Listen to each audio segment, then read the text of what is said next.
Shalom Bapak Ibu Saudara Jemaat GSKI Cross Cirebon dan para pencinta suara kebenaran Injil dimanapun berada yang diberkati Tuhan. Puji Tuhan kalau pada pagi hari ini kita masih diberikan kesempatan untuk mendengarkan kebenaran firman Tuhan. Pada pagi hari ini saya akan membawakan renungan singkat dengan tema Anak Tuhan Dengar Suara Tuhan. Marilah Bapak Ibu Saudara yang terkasih di dalam kasih Kristus, kita buka Alkitab kita di dalam Yohanes 8 ayatnya yang ke-47. Demikian bunyinya. Barang siapa berasal dari Allah, ia mendengarkan firman Allah. Itulah sebabnya kamu tidak mendengarkannya, karena kamu tidak berasal dari Allah. Bapak Ibu Saudara yang terkasih, pada umumnya orang Kristen sering mengatakan kalau saya anak Tuhan. Anak Tuhan.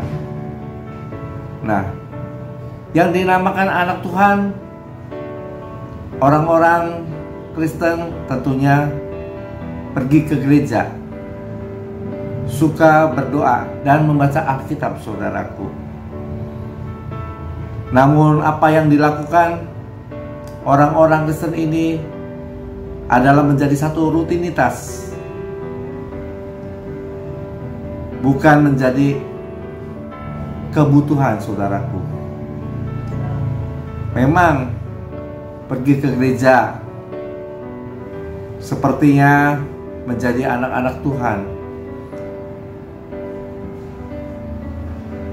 dan berdoa dan membaca Alkitab. Namun apa yang sudah dilakukan Bapak Ibu Saudara, orang-orang Kristen jarang sekali untuk mendengarkan akan kebenaran firman Tuhan, mendengar suara Tuhan, karena hidupnya tidak lagi untuk bisa hidup sesuai dengan apa yang Tuhan katakan. Terutama dengan orang-orang yang sudah diberkati menjadi orang kaya. Saya sering katakan, mengapa saya mengatakan orang kaya? Karena orang kaya ini mempunyai satu kehidupan yang susah untuk bisa mendengar kata-kata orang, mendengar firman yang benar,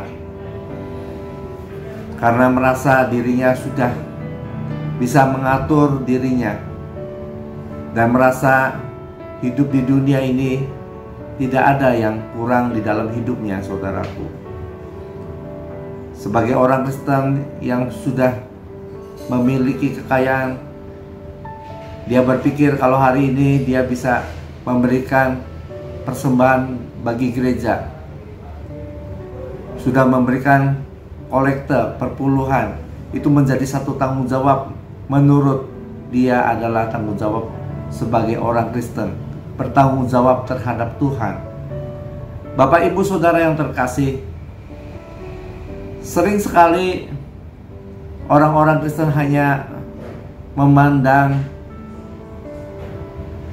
pengertian sampai di sana. Kalau kita boleh berkata, orang-orang yang sudah melakukan seperti ini sepertinya menurut dirinya adalah sudah melakukan kata-kata Tuhan. Tapi dia lupa, saudaraku, kalau hidupnya tidak melakukan apa yang Tuhan inginkan. Dia tidak lagi untuk mau peduli dengan orang-orang yang susah. Dia tidak mau lagi menjadi berkat bagi orang lain, saudaraku. Yang paling penting tujuannya dipikir hanya untuk hidupnya untuk Tuhan. Tapi menurut saya itu bukan untuk Tuhan. Kalau dia bisa memberikan sesuatu untuk gereja, untuk gembala, itu bukan untuk Tuhan, saudaraku.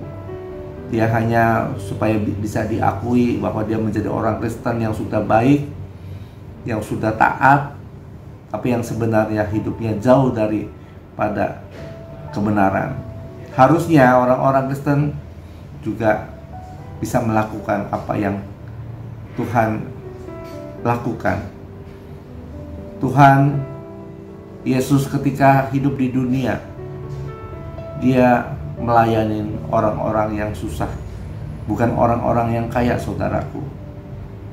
Tapi hari ini gereja melayani bukan orang-orang susah, tapi orang-orang yang kaya, yang lebih diutamakan, menjadi satu prioritas di dalam gereja. Nah, hal-hal demikian saya katakan ini adalah tidak termasuk menjadi anak Tuhan. Anak Tuhan taat pada Tuhan, melakukan apa yang Tuhan lakukan, Tuhan katakan. Bapak Ibu Saudara yang terkasih, kita hari ini mau belajar bagaimana kita mau mendengar kata-kata Tuhan, mau mendengar kebenaran firman Tuhan, agar semua ini boleh menyukakan hati Tuhan dan kita boleh menjadi anak kesukaan bagi Allah Bapa di surga. Kiranya kebenaran firman pada pagi hari ini boleh menjadi berkat bagi Bapak, Ibu, Saudara, dan saya. Tuhan Yesus memberkati. Amin.